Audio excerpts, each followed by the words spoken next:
এই দুটোই কিন্তু গরম মশলা জানো গাইস। আর এটা কাজু, এটা কিশমিশ, এটা চালমগজ, আর এটাই ঘি। তো এই কটা মশলা চিকেন চাপের। আর এদিকে দেখো, এদিকে বিনস, গাজর, আর এদিকে রসুন আর পেঁয়াজ, আর এদিকে ক্যাপসিকাম গুলো আমি কাটবো। ক্যাপসিকাম কাটা হয়নি, বাকি সব কটাই কাটা হয়ে গেছে। আর চলো তো তোমাদেরকে আমি চাল ভিজিয়ে রেখেছি সেটা দেখাই। তো এদিকে দেখো, এদিকে চাল ভিজিয়ে রেখেছি, আর এইদিকে চিকেনটা ফ্রাই করে রেখেছি। আর এদিকে দেখো মানে ঢাকা দিয়ে রেখেছি এই কারণটা কি মাংসটা একটু নরম হয়। আর এদিকে দেখো সব মশলাগুলো বেটে রেখেছি। আর এদিকে গরম মশলা বাটা, আর এইদিকে আছে কাজু বাটা, এদিকে পেঁয়াজ বাটা, এদিকে কিশমিশ, আর এদিকে হলো তোমার কি বলো ওকে, গাজর বিনস ভাজছি। তারপর চালটা বসিয়ে দিয়েছিলাম, দেখছি ভাতটাও হয়ে গেছে। আর ভাতটাকে ঝেড়ে ঝেড়ে দেখো গামলিতে তুলিয়ে নিয়েছি। আর এদিকে দেখো বিনস, গাজর, কিশমিশ, কাজু সব কটা মানে ভাতের মধ্যে দিয়ে দিচ্ছি। দিয়ে তারপর এটাকে মানে কি বলবো মিক্স করব। আর এদিকে ঘি দিয়ে মানে এলাচ, আর এদিকে কি লং, আর এদিকে ভাজা মশলা দিয়ে দেবো। আর এদিকে চিনি একটুখানি দিয়ে দেবো, তারপর দিয়ে দেবো একটু লবণ, তারপর আবার উপর দিয়ে রাইসটা দিয়ে দেবো। মানে যেরকম বিরিয়ানি করে না আমরা ওরকম করছি আর কি।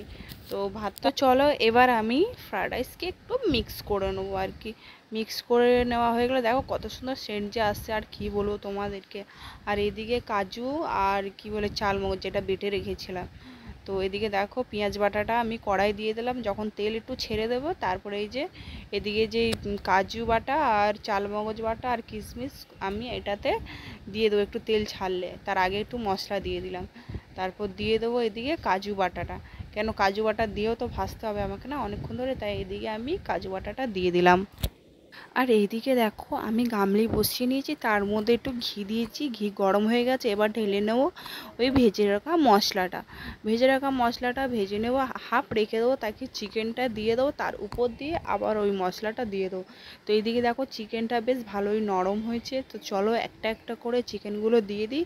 আর তোমরা কারা কারা চিকেন চাপ খেতে ভালোবাসো তারা প্লিজ কমেন্ট করে আমাকে জানাও। আর ভিডিওটা কিরম লেগেছে তোমাদেরকে সেটাও জানাবে কমেন্ট করে।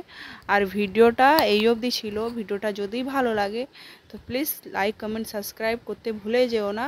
আর নেক্সট ভিডিও দেখার জন্যে বেল তো দেখতে পাচ্ছ ঘি দিয়ে দিয়েছি। এবার দিয়ে দেবো আমি মশলা, চিকেন মশলা আর কি।